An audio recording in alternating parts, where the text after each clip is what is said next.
கருணை தெரிந்தது, மக்களை எப்படி உயர்த்த வேண்டும் என்று புரிந்தது. அதே மோடிஜி அவர்களை தான் இன்றும் அதே உந்துதலோடு அதே சக்தியோடு நான் பார்த்துக் கொண்டிருக்கின்றேன். ஆகவே தோழர்களே, அன்பு சகோதர சகோதரிகளே, நாம் கடுமையாக உழைக்கின்ற தேர்தல் எது? இது ஒரு சாதாரண தேர்தல் நினைத்து விடாதீர்கள். சுதந்திர இந்தியாவில் இது ஒரு மிக மிக முக்கியமான காலகட்டம். அண்டை நாடுகள் எதிர்த்துக் கொண்டிருக்கும் போது அதை உடைத்தெறிகின்ற சக்தி வாய்ந்த ஒரு தலைவன் மோடிஜி என்பதை நீங்கள் மறந்துவிடக் கூடாது. சர்ஜிக்கல் ஸ்ட்ரைக் சொல்லிக்கொண்டே போகலாம்.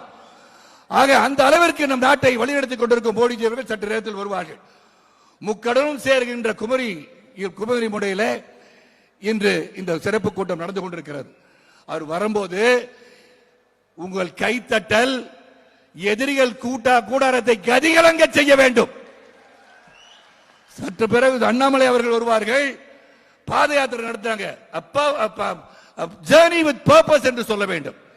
உறுதியோடு தம் தலைமை கட்டளையிட்டவுடன் அந்த தலைமைக்கு ஏற்ற சிறப்பாக பணிபுரிந்து இன்று அண்ணாமலைஜி அவர்கள் சிறப்பாக பணிபுரிகிறார் என்பதை என் அடிமனத்தில் இருந்து நான் அதை உறுதிப்பட உங்களிடம் தெரிவித்துக் கொள்ள ஆசைப்படுகின்றேன். என்றும் ஒரு நல்ல தலைவன் இருக்கும் போது அந்த தலைவனை தொண்டனாக இருந்து பின்பற்றி அந்த தலைவனை வெற்றிக்காக நாம் பாடுபடுவதே இந்த தேசத்திற்கு நாம் செய்யும் தொண்டு என்பதை நீங்கள் மனதில் வைத்துக் கொள்ளுங்கள். ஆக சில வார்த்தைகள் மட்டும், நான் பல திட்டங்களை மோடிஜி அவர்கள் நம்ம நாட்டுக்கு தந்திருக்கிறார்கள். மேக் இன் இந்தியா, அனைத்து விவசாயிகளுக்கு திட்டங்கள், இதையெல்லாம் அவர் செய்திருக்கிறார். நான் எப்படி பார்க்கிறேன், ஆங்கிலத்தில் சில வார்த்தைகள். மோடிஜி அவர்கள், your vision for new India based on the principles of good government, economic progress and social inclusiveness has resonated deeply within the hearts and minds of every citizen.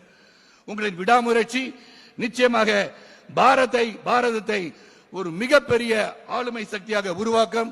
India will become a powerhouse, not dictating terms to the other people, other countries, but இந்தியாவின் பெருமை, India ஒரு வல்லரசு நாடாக உருவாகி ஒற்றுமையாக இருந்து இந்த நாடு வளம் பெற்ற நாடு என்ற பெயரை நாம் பெற வேண்டும் என்றால் மோடிஜி அவர்கள் 3வது முறை பாரத தேசத்தின் பிரதமராக வேண்டும்.